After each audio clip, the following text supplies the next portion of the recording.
اعوذ باللہ من الشیطان الرجیم بسم اللہ الرحمن الرحیم السلام علیکم ورحمۃ اللہ وبرکاتہ۔ یا ایہا الناس اعبدوا ربکم، اے لوگو عبادت کرو اپنے رب کی،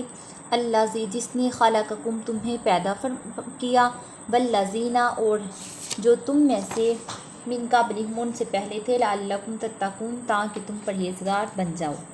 ان آیت میں اسلام کی بنیادی مقاصد یعنی توحید، صداقت، قرآن اور حقانیت نبوت وغیرہ پر ایمان لانے کی دعوت دی جا رہی ہے۔ اسلام کیونکہ کسی خاص قوم، ملک اور وقت کا دین نہیں بلکہ تمام بنی نوح انسان کا تا قیامت دین ہے، اسی لیے عام خطاب سے دعوت دی جا رہی ہے، یا ایھا الانسان، اے تمام انسانوں۔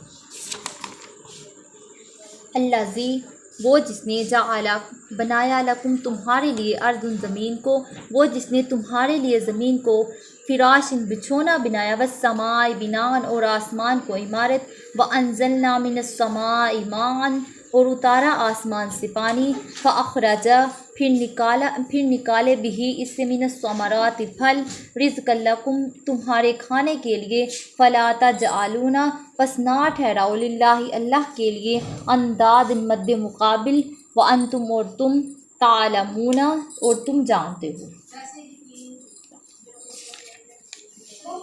توحید ربوبیت سے توحید واحد پر استدلال قائم کیا جا رہا ہے۔ نعمت، ایجاد اور بقا کا ذکر فرما کر ثابت کیا کہ وہ وحدہ لا شریک ہے، یعنی تم اپنے رب کی عبادت کرو کیونکہ وہی ہے جس نے تمہیں پیدا فرمایا۔ اگر وہ کرم نہ فرماتا تو تم فنا کی دنیا سے وجود کی دنیا میں کیسے آ سکتے؟ پھر اس نے مزید کرم یہ فرمایا کہ تمہیں پیدا کر کے تمہارے آرام و آسائش اور حیرت و بقا کے سارے سامان خود فراہم کر دیے۔ اگر وہ تمہیں صرف پیدا کر کے چھوڑ دیتا اور اپنے لطف و عنایت سے تمہارے رزق اور آسائش کا انتظام نہ فرماتا تو تم پیدا ہوتے ہی ہلاک ہو جاتے۔ اب جب تمہارا وجود بھی اس کے کرم کا صدقہ ہے اور تمہاری زندگی اور بقا بھی اسی کی نظر رحمت کی محتاج ہے اور کسی دوسرے کا اس میں کوئی حصہ نہیں، جب ایجاد ربوبیت میں وہ وحدہ لا شریک ہے تو واحد میں کون اس کا شریک ہو سکتا ہے؟ تو ثابت ہوا کہ عبادت کے لائق صرف وہی ذات ہے جو ہر لحاظ سے وحدہ لا شریک ہے۔ توحید کے نازک اور پیچیدہ مسئلے پر قرآن کا استدلال آپ نے ملاحظہ فرما لیا، کتنا فطری، کتنا سادہ ہے، اس کے باوجود کتنا مؤثر اور کتنا یقین پرور ہے۔ ایک ان پڑھ عامی، ایک عالم، ایک محقق اور اسرار کائنات کے سمندر کا ماہر خواص سب یکساں طور پر اپنی اپنی سمجھ کے مطابق اس سے مستفید ہو سکتے ہیں۔ اس کے مقابلے میں فلسفہ حکمت کے صحائف تو توحید کے دلائل پڑھیے، فنی، پیچیدہ اور اصطلاحات مقدمات کی ترتیب کا پریشان کن چکر آپ کو مرعوب تو کر دے گا، لیکن یقین کی دولت سے آپ کا دامن خالی ہی رہے گا۔ یہی قرآن کا اعجاز ہے جس نے 14 صدیوں سے دانشوران عالم کو حیرت و استدلال میں مبتلا کر رکھا ہے۔ وَإِنْ اور اگر تمہیں فِي رَيْبٍ اور اگر تمہیں شک ہو مِمَّا نَزَّلْنَا عَلَىٰ اس پر جو ہم نے اتارا عبدنا اپنے بندے پر، یعنی نبی کریم صلی اللہ علیہ وآلہ وسلم پر، فَأْتُوا تو لے آؤ بِسُورَةٍ ایک سورت مِن مِثْلِهِ اس جیسی، وَادْعُوا اور بلاؤ شہداءکم اپنے حمایتوں کو، من دون اللہ اللہ کے سوا، ان کنتم صادقین اگر تم سچے ہو۔ اور اگر تمہیں شک ہو اس میں جو ہم نے نازل کیا اپنے برگزیدہ بندے پر، تو لے آؤ ایک ایسی صورت اور بلا لو اپنے حمایتوں کو اللہ کے سوا اگر تم سچے ہو۔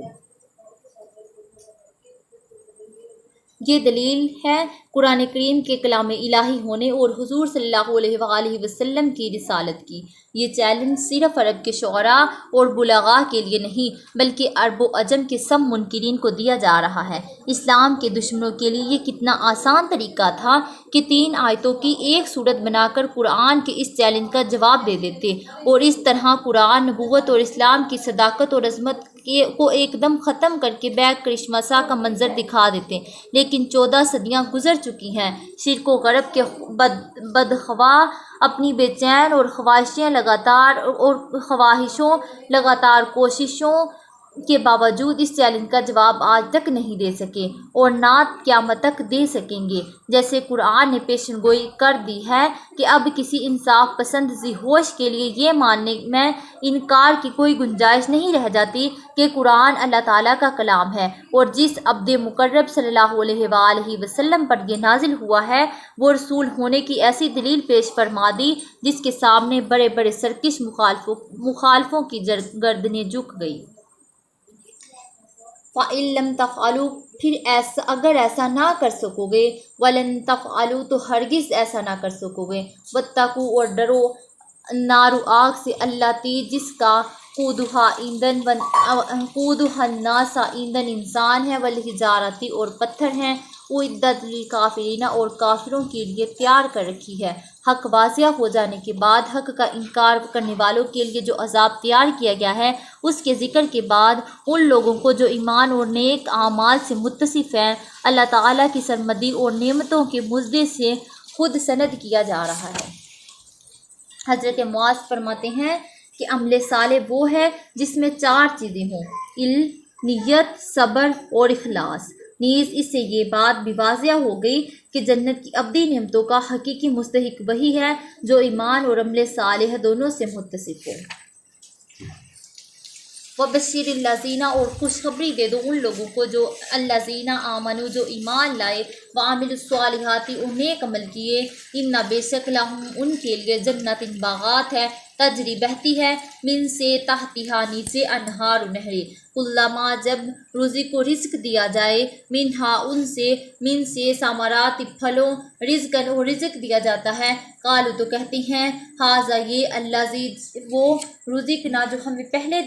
من قبل جو پہلے کھلایا گیا تھا، وہ اوتو تو دیا گیا، بہی اسے، متشابہن ملتا جلتا، ولہم اور ان کے لیے، فیہا اس میں، ازواج پاکیزہ بیویاں ہیں، مطہرات پاکیزہ بیویاں ہوں گی، وہم فیہا خالدون اور وہ اس میں ہمیشہ رہیں گے۔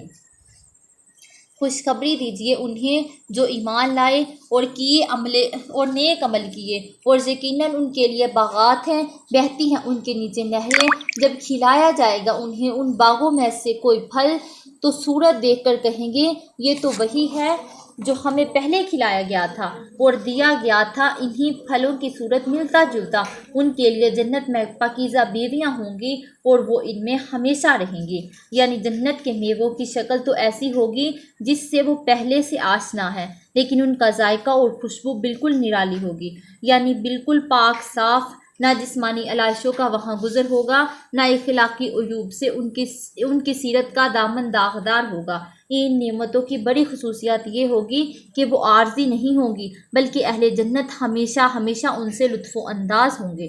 ان اللہ، بے شک اللہ تعالیٰ، لا یستحیی، حیا نہیں فرماتا، ان یضربا کہ ذکر کرے، مثلاً ما بعوضۃ مثال مچھر کی ہو، ما فوقہا یا اس سے بھی حقیر چیز کی، واما الذین اور جو آمنوا اور جو ایمان لائے، فیعلمون وہ خوب جانتے ہیں، انہ الحق کہ یہ مثال حق ہے، من ربہم ان کے رب کی طرف سے، واما الذین اور وہ جنہوں نے کفروا کفر کیا، فیقولوا سو وہ کہتے ہیں، ماذا کیا، ارادہ قصد کیا، اللہ نے، بہذا اس مثال کا، یضل گمراہ کرتا ہے، بہی اس سے کثیرن بہتوں کو، ویہدی اور ہدایت دیتا ہے، بہی اس سے کثیرن بہتوں کو، وما یضل اور گمراہ نہیں کرتا، بہی الا الفاسقون اس سے مگر نافرمانوں کو۔ بے شک اللہ تعالیٰ حیا نہیں فرماتا اس سے کہ ذکر کرے کوئی مثال مچھر کی ہو یا اس سے بھی حقیر چیز کی، تو جو ایمان لائے وہ خوب جانتے ہیں کہ یہ مثال حق ہے ان کے رب کی طرف سے، اور جنہوں نے کفر کیا سو وہ کہتے ہیں کیا قصد کیا اللہ نے اس مثال کے ذکر سے، گمراہ کرتا ہے اللہ بہتوں کو اور ہدایت دیتا ہے اس سے بہتوں کو، اور نہیں گمراہ کرتا مگر اس سے نافرمانوں کو۔ علامہ قرطبی فرماتے ہیں کہ مقصد یہ ہوا کہ کسی حقیقت کو واضح کرنے کے لیے اگر مکھی، مکڑی، مچھر یا اس سے بھی حقیر چیز کی مثال دینا ضروری ہو تو اللہ تعالیٰ اس کے اعتراض کے ڈر سے ایسی مثال کو ترک نہیں فرماتا۔ سلیم طبع لوگ تو مثال کے مفید ہونے کے باوجود تسلیم کرتی ہیں کہ یہ اللہ کا کلام ہے، لیکن جن کی فطرت مسخ ہو چکی ہے وہ اعتراض کرنا شروع کر دیتے ہیں کہ یہ عجیب خدا کا کلام ہے جس میں مکڑی اور مچھروں کا ذکر ہے۔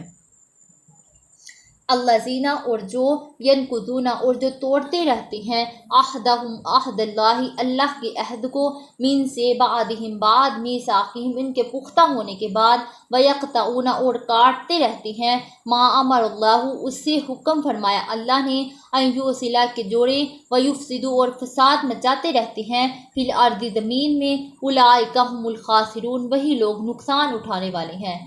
اور جو جوڑتے رہتے ہیں عہد خداوندی کو اس سے پختہ باندھنے کے بعد اور کاٹتے رہتے ہیں اسے حکم فرمایا اللہ نے جس کے جوڑنے کا اور فساد مچاتے رہتے ہیں زمین میں وہی لوگ نقصان اٹھانے والے ہیں۔ کیفا کیوں کر تکفرون تم انکار کرتے ہو باللہ اللہ کا، کیوں کر تم اللہ کا انکار کرتے ہو۔ از راہ حیرت اور تعجب کفار سے پوچھا جا رہا ہے کہ اتنی آفاقی اور نفسی ظاہری اور باطنی دلیلوں کے باوجود وہ کفر کی جرت کیسے کر رہے ہیں۔ تم حالانکہ تم امواتن مردہ تھے فاحیا بہا اس نے تمہیں زندہ کیا ثم یمیتکم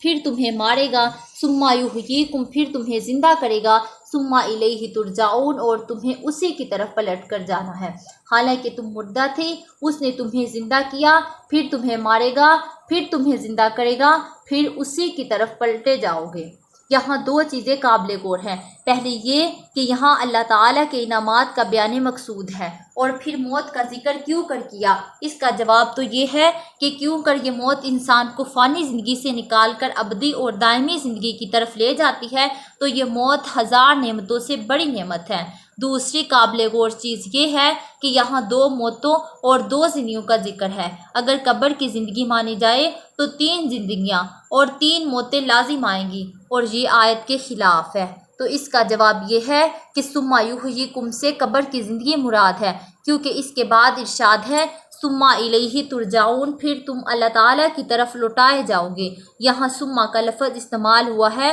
جو تعقیب اور تاخیر کے لیے آتا ہے۔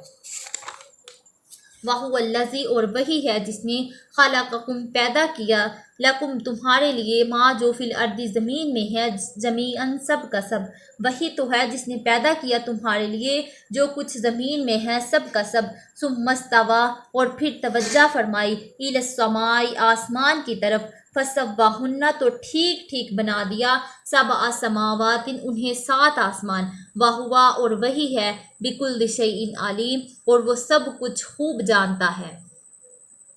وہی تو ہے جس نے پیدا کیا تمہارے لیے جو کچھ زمین میں ہے سب کا سب، پھر توجہ فرمائی اوپر کی طرف تو ٹھیک ٹھیک بنا دیے تمہارے لیے آسمان اور وہ جو سب کچھ تم جانتے ہو۔ استوا کا صلہ جب الہ کی طرف ہو تو اس کے معنی قصد کرنا، متوجہ ہونا ہوتا ہے۔ مقصد یہ ہے کہ زمین کی تخلیق کے بعد ارادہ خداوندی آسمان کی افرینش کی طرف متوجہ ہوا، اور اس نے اپنی قدرت کاملہ اور حکمت بالغہ سے اسے ایسے درست فرمایا کہ اس میں کوئی کمی اور کجی باقی نہ رہنے دی۔ ان آیات سے علم تحقیق کائنات کی تفصیلات اور جزیات کا بیان مقصود نہیں، بلکہ غرض یہ ہے کہ انسانی کائنات مساوی و عرضی میں غور کریں اور اس کو نیست سے ہیست کرنے کے لیے قدرت کے اعتراف کریں، اور رب قدیر نے اس بقا اور آسائش کے لیے جتنے مکمل انتظامات کیے ہیں ان سے جائز فائدہ اٹھائیں اور اس کی ان عنایت بے پایہ کا شکر ادا کریں۔